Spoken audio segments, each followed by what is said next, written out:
স্বাধীনতার পর থেকে এই বাংলাদেশের মানুষ জনসাধারণ আমরা বঞ্চিত হয়ে এসেছি। 24-এর অভ্যুত্থানে হাজারো জীবনের বিনিময়ে আমরা নতুন এক বাংলাদেশ বিনির্মাণের সুযোগ পেয়েছি। কোন ধরনের বাধা বিপত্তিতে ভয় না পেয়ে নতুন বাংলাদেশ আমরা প্রতিষ্ঠা করব ইনশাআল্লাহ। এই বাংলাদেশের মানুষ সরকারি নানা সুবিধা থেকে তারা বঞ্চিত হয়ে থাকে। বাংলাদেশের মানুষ চিকিৎসা গ্রহণের জন্য সরকারি হাসপাতালে গেলে সেখানকার পরিবেশ ভালো নয়, অস্বাস্থ্যকর পরিবেশে রোগীদেরকে চিকিৎসা দেওয়া হয়। কিন্তু উন্নয়নের গল্প আমাদেরকে শোনানো হয়েছে, আর স্বাস্থ্যকর পরিবেশে সঠিক উপায়ে আমাদের রোগীরা চিকিৎসা পাবে এই ব্যবস্থা এখনো বাংলাদেশে করা হয় নাই।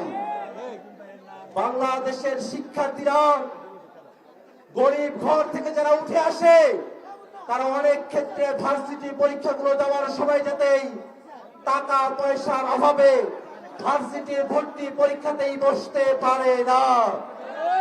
অতএব বাংলাদেশের আর্থসামাজিক পরিস্থিতিতে মানুষে মানুষে অর্থের যে বৈষম্য, রাষ্ট্রকে সেই বৈষম্য দূরীকরণে ভূমিকা পালন করতে হবে। ভাইরা আমার, বাংলাদেশের থানাগুলোতে দুর্বল মানুষেরা যদি কোনো মামলা নিয়ে যায়, পুলিশেরা সেই মামলাটা নিতে চায় না। থানাগুলো দালাল দিয়ে ভরে থাকে। বাংলাদেশের থানাগুলো, বাংলাদেশের সরকারি অফিসগুলো দালাল মুক্ত করতে পারাটাই আমাদের রাজনীতি। ভাইরা আমার, এই বাংলাদেশে বিগত সময়টাতে যারা গুম খুন ক্রসফায়ার করেছে, সে আওয়ামী ফ্যাসিবাদী শক্তিরা বাংলাদেশে নানাভাবে প্রবেশ করবার চেষ্টা করছে। আমরা এই সুনামগঞ্জের মাটি থেকে স্পষ্ট করে জানান দিতে চাই, বাংলাদেশের ফ্যাসিবাদ বিরোধী মানুষেরা যতক্ষণ পর্যন্ত আমরা জীবিত আছি ততক্ষণ পর্যন্ত আওয়ামী সেবাদাসদেরকে বাংলাদেশে আমরা আসতে দেব না।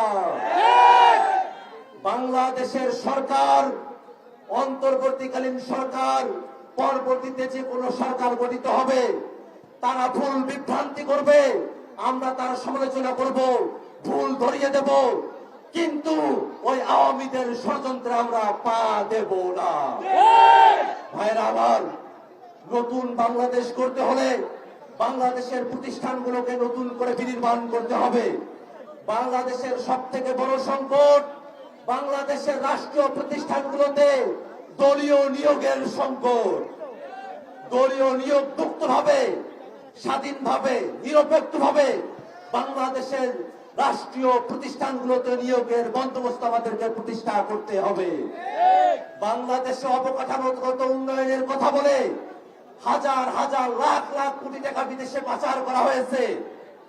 আমরা বাংলাদেশে এমন সিস্টেম দেখতে চাই, কোন চেয়ারম্যান, কোন মেম্বার, কোন প্রতিনিধি, সরকারের কোন কর্মচারী তারা যদি ছোট্ট কোন উন্নয়ন প্রকল্প হাতে নেয়, সেই উন্নয়ন প্রকল্পে কত টাকার ইট, বালি, সিমেন্ট ব্যবহার করা হলো তার পূর্ণাঙ্গ হিসাব বাংলাদেশের জনগণের কাছে উন্মোচন করতে হবে।